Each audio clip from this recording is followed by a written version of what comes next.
Hello बच्चों। So next ਆਪਾਂ ਹੁਣ ਕਰਨ ਜਾ ਰਹੇ ਹਾਂ velocity time graph। ਇਹ ਤੋਂ ਪਹਿਲਾਂ ਆਪਾਂ ਕੀ ਕੀਤਾ ਸੀ displacement time graph। ਲਾਸਟ ਦੇ ਵਿੱਚ webcam ਰਹਿ ਗਿਆ ਸੀ ਆਪਣਾ। so let me on this webcam for the expression।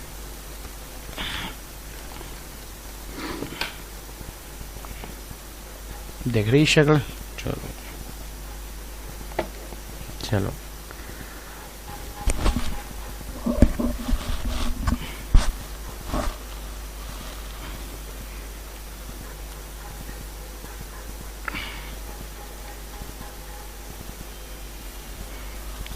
हाँ जी। So let us start. सो की सीगा अपने कोल नेक्स्ट अपने कोल सीगा velocity time graph। ठीक है, इस तो बाद वाला टॉपिक रिलेटिव वेलोसिटी। चलो तुसी पहले ही दर्शन कर ले। सो पेन ले लिए, किहड़े कलर दा लईए pen? I think we should have yellow ना लिख के देखिए की अजीब जिहा लगदा। चलो सो वेलोसिटी टाइम ग्राफ दे विच देखो की सी। अगेन उदां ही काम करना, ठीक है।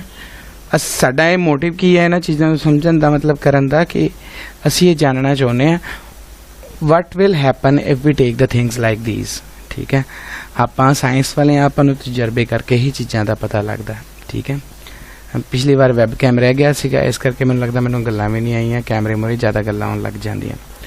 सो आपां की करिए, गल्लां ना करिए, ग्राफ बनाइए। एक मेरी पेंसिल पता नहीं की चल रही है। सो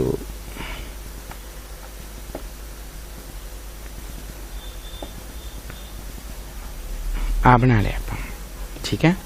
सो this is X axis, this is Y axis. इदां ही बनाने हुंदे ना। चलो यार वाइट ले लिए। सो हुण मान लो कि इस बार आपां पोजीशन की जगह ते वाई एक्सिस ते की ले लिया वेलोसिटी। ठीक है जी, वेलोसिटी v हुंदी है, वेक्टर क्वांटिटी है, पॉजिटिव भी है तो नेगेटिव भी है। ठीक है, सो एक्स एक्सिस ते असीं की ले लिया जी टाइम। सो टाइम वैसे एक्सिस बनाया पर टाइम आप जीरो माइनस में तो लेके जा ही नहीं सकते। So we will take the time in this direction. हुण मान लो let us suppose we have a particle, we have a body which is in uniform motion. ठीक है, which is in uniform motion. ते आपां वो यूनिफॉर्म मोशन च आ, it मीनस कि यूनिफॉर्म वेलोसिटी च आ। ठीक है, we can take the velocity as V ले लो। चलो तुसी वी ऐ कह लो। लेट अस सपोज द आर पा लियो इत्थे, the particle is moving with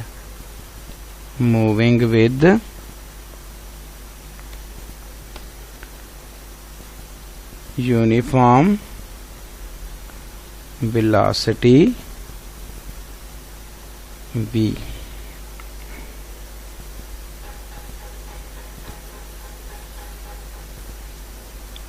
ठीक है, जो तुसी ऐ मान लिया।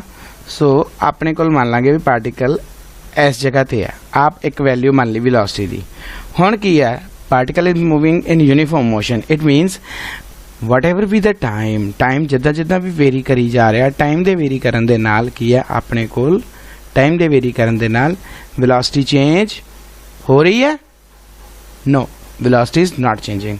ठीक है, so we can take the same value all the times. It means the thing is in motion. मतलब ऐ कह लो जिदा अपने कोल रेस्ट वाली पोजीशन सी, उस अपने कोल पोजीशन कोआर्डीनेट वेरी करने वाला सी बट वो नहीं सी हो रहा। इस अपने कोल वेलोसिटी वेरी करने वाली है बट नहीं हो रही। सो यूनिफॉर्म मोशन च वेलोसिटी वेरी नहीं हो रही। अगेन मैं 4-5 बार रिपीट करती। So finally we will start making graph. सो ये एक्सिस इदा हो विद द टाइम चली जाता। ठीक है, मान लो आ पॉइंट ए है जी, जिथों आप स्टार्ट किया एंड इस पॉइंट तक इन्हें मूव किया। मान लो ये पॉइंट बी है, मूव करी जा रही है। भावें आप इतों स्टॉप वॉच ऑन की, इतने आप ऑफ कर दी। ठीक है, स्टॉप वॉच बोले तो जो आप टाइम तुहाडे फोन्स भी हुंदा है नॉर्मली। चलो अगे स्टार्ट करिए। हम ਮੰਨ ਲਓ ਵੀ ਪਾਰਟੀਕਲ ਆਪਣੇ ਕੋਲ ਕਿਸੇ ਵੇਲੇ C ਪੋਜੀਸ਼ਨ ਤੇ ਹੈ, ਕਿਸੇ ਵੇਲੇ D ਪੋਜੀਸ਼ਨ ਤੇ ਹੈ। ਤੁਸੀਂ ਬੁੱਕਸ ਤੋਂ ਪੜ੍ਹੋਗੇ, ਉਹਨਾਂ ਨੇ ਪਹਿਲਾਂ ਹੀ ਲਿਖ ਦਿੱਤਾ ਹੋਣਾ ਹੈ ਵੀ ਇਹ ਗ੍ਰਾਫ ਕਾਹਦੇ ਕੰਮ ਆਉਂਦਾ। ਆਪਾਂ ਐਂਡ ਤੇ ਪਹੁੰਚ ਕੇ ਡਿਸਾਈਡ ਕਰਾਂਗੇ ਵੀ ਕਾਹਦੇ ਕੰਮ ਆ ਵੀ ਰਿਹਾ ਕਿ ਨਹੀਂ ਆ ਰਿਹਾ। ਸੋ ਡਾਇਰੈਕਟ ਪ੍ਰੂਵ ਕਰਾਂਗੇ।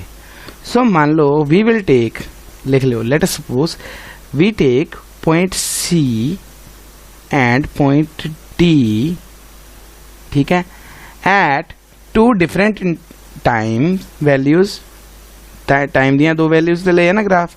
सो टाइम की पहली वैल्यू केड़ी ले ली T1 ते आपां C ले लिया, T2 ते आपां D ले लिया।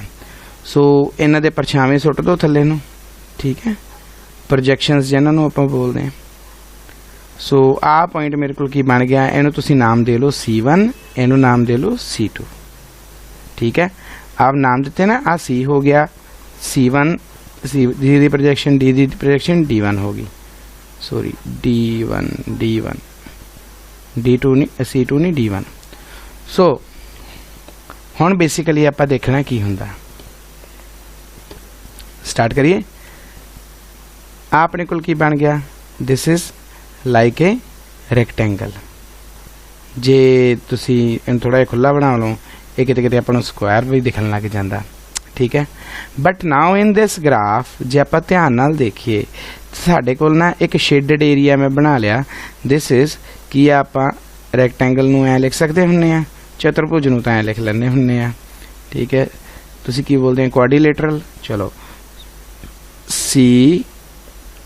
C1 sorry C1 D1 D, ठीक है। मेरी पेंसिल से गड़बड़ हो रही है आज। सो इहदा एरिया लिखिए, कितना लिखांगे, रैक्टेंगल ही है अपने कोल, ठीक है। कितना होंदा है रैक्टेंगल का एरिया, L/B, सिंपल उदा ही लिखा, तुसी ना लिखा जे नोट्स। सो आपां इहनूं की करांगे, एरिया कादे बराबर होऊगा, area will be equal to, ठीक है, लेंथ इंटू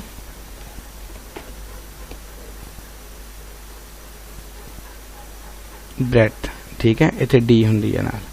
सो लेंथ अपने कोल कितनी है, लेंथ मान लो तुसी CD है, ते ब्रेथ कितनी है, लेंथ अपने कोल असी आ वाली मान ली, ठीक है। ब्रेथ आपां की मान ली, CC1 मान लो, या DD1 मान लो। CC1 ते DD1 की वैल्यू तो सेम ही है, क्योंकि दीज आर पैरेलल थिंग्स, है ना। सो जे ध्यान नाल देखो, CD की वैल्यू देखो की आऊगी, CD की value T2 minus T1, CD is equal to T2 minus T1, ठीक है, क्योंकि T1 आ वैल्यू होगी, T2 आ वैल्यू होगी। सो आप CD की वैल्यू कढ़ ली। सो इत्थे की आ गया अपने कोल T2 minus T1 into CC1 की है अपने कोल C1 CC1। अरे बाबा, ये तो अपने कोल वेलोसिटी की वैल्यू है, ये जी यूनीफॉर्म वेलोसिटी आप मनी हुई है। सो इत्थे की आ गया, वेलोसिटी। हुण तुसी देखो अपने कोल की आ गया, area of this rectangle CD D1 C1 या C1 D1 D कादे बराबर हो गया, area is equal to T2 minus T1 into V, ठीक है। It means velocity into time. If this is velocity into time and the case is for the velocity, then this is equal to what, लिखाई नहीं सही हो रही, displacement। what it means, it means that hold करियो बेटा एक minute.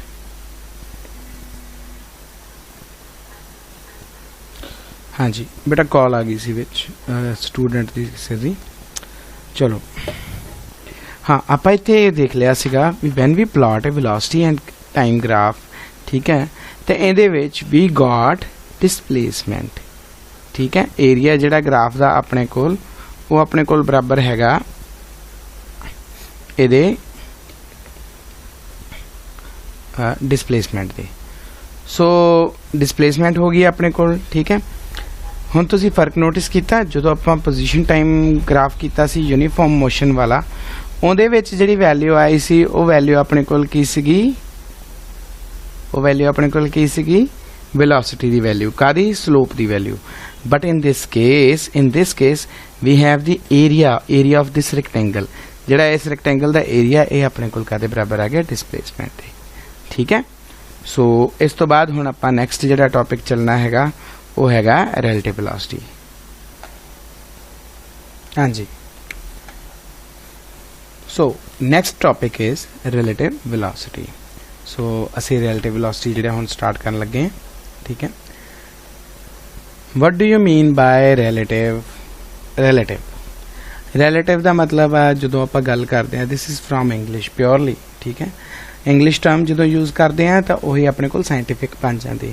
Relative मतलब हुंदा है भी मेरे विद रिस्पैक्ट टू किसी होर दा, ठीक है। मैं मोटा हाँ, कोई होर पतला है या मोटा है, but with respect to another person how much fat I am, with respect to, ठीक है, another person how much slim I am, ठीक है, with respect to another person how much taller I am, ठीक है, with respect to another person how faster I am moving, with respect to another person what is my speed, with respect to another person what is my velocity. My velocity with respect to another person is simply what is called relative velocity. ਅਸੀਂ relative velocity ਕੀ ਚੀਜ਼ ਹੁੰਦੀ ਹੈ ਸਾਡੇ ਕੋਲ, relative velocity ਹੁੰਦੀ ਹੈ ਆਪਣੇ ਕੋਲ ਕਿ ਮੈਂ ਕਿੰਨੀ ਸਪੀਡ ਦੇ ਨਾਲ, ਮੈਂ ਕਿੰਨੀ velocity ਨਾਲ ਮੂਵ ਕਰ ਰਿਹਾ ਦੂਜੇ ਪਰਸਨ ਦੀ ਥਾਂ ਜੇ ਮੈਂ ਦੇਖਾਂ ਤਾਂ, ਠੀਕ ਹੈ। मतलब ਤੁਸੀਂ ਕਦੇ ਨੋਟਿਸ ਕੀਤਾ ਹੋਵੇ ਜਦੋਂ ਤੁਸੀਂ ਸਾਈਕਲ ਤੇ ਜਾਂਦੇ ਹੋ ਜਾਂ ਐਂ ਕਹਿ ਲਓ when you are going in a car or in ਅ ਬੱਸ, ਕੋਈ ਬੱਸ ਜਾਂ ਕੋਈ ਵਹੀਕਲ ਆਪਾਂ ਨੂੰ ਕ੍ਰਾਸ ਓਵਰ ਕਰਦਾ, ਓਵਰਟੇਕ ਕਰਦਾ, ਤਾਂ ਉਸ ਜਗ੍ਹਾ ਤੇ ਆਪਾਂ ਨੂੰ ਇਦਾਂ ਲੱਗਦਾ ਕਿ ਅਸੀਂ ਜੇ ਆਪਾਂ ਥੱਲੇ ਸੜਕ ਨੂੰ ਨਾ ਦੇਖੀਏ, ਸੜਕ ਨੂੰ ਦੇਖੀਏ ਤਾਂ ਆਪਾਂ ਨੂੰ ਪਤਾ ਲੱਗਦਾ ਨਾ ਵੀ ਆਪਾਂ ਮੂਵ ਕਰ ਰਹੇ ਹਾਂ, ਜੇ ਆਪਾਂ ਰੋਡ ਨੂੰ ਨਾ ਦੇਖੀਏ ਤਾਂ ਵਟ ਇਟ ਅਪੀਅਰਸ ਦੈਟ कि आप स्टेशनरी खड़े हाँ, ठीक है। तो अपने स्टेशनरी होने दे नाल की है जिहड़ी कार आपां नूं क्रॉस कीती है वो आपां नूं क्रॉस कर गई किसी स्पीड दे नाल, ठीक है। जिन्नी स्पीड दे नाल आपां नूं दिखदी है भी जिन्नी स्पीड नाल वो गई है, वो जिहड़ी स्पीड आपां नूं दिखदी है जां जिहड़ी स्पीड हुंदी है वो आपां बोलदे हैं that is called relative velocity. गल समझ आई? मेरे ख्याल नाल गल समझ आनी चाहिए, ठीक है। सो जो आप साइकिल ते जाने हैं तो आपां नूं चीज़ां मूव करदियां, आपां ये मान लीए भी साइकिल की वेलोसिटी नूं जिन्नी 10 हैगी है तो अगले दी 40 है स्पीड, जिहड़ा मैनूं क्रॉस करके लेके गया, तो मैं उहदे 40 चों भी अपने वाले 10 घटा दा तो मेरे तो किन्नी तेज गया साइकिल, 30 किलोमीटर पर आवर, है ना। 30 की वैल्यू के नाल ज़्यादा गया ना, वो जिहड़ा 30 है 30 है जिहड़ा वो नंबर, that is called relative velocity. This is just difference, ठीक है। सो हाँ मैं डेफिनेशंस पहला लिख लिया सी पॉज करके।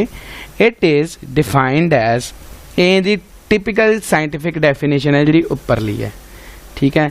जे पेपर च 1 नंबर च आउंदा, जे थल्ले वाली चीज़ लिख दिंदे हो उहदे नाल भी नंबर चल जूगा।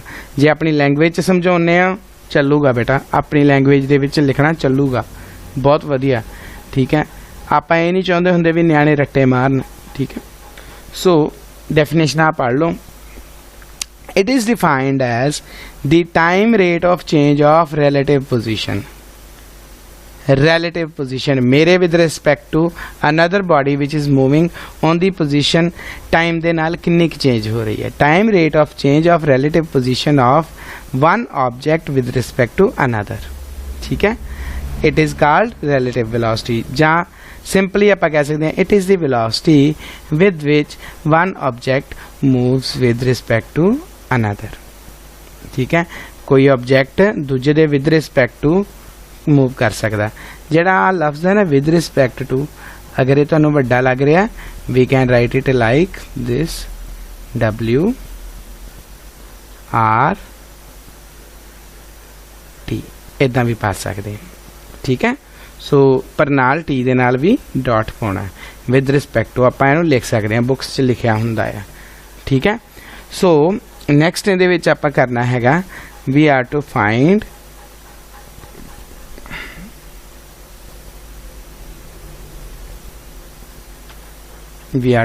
दी एक्सप्रैशन ठीक है। सौखा जा फंडा दसा सौखा जा फंडा यह है भी जो आप स्ट्रेट लाइन च मूव कर रहे हैं जो तुहानूं सीधे न्यूमेरिकल्स आउणगे जिहड़े आपां करांगे जो आप स्ट्रेट लाइन च मूव करते हैं ठीक है।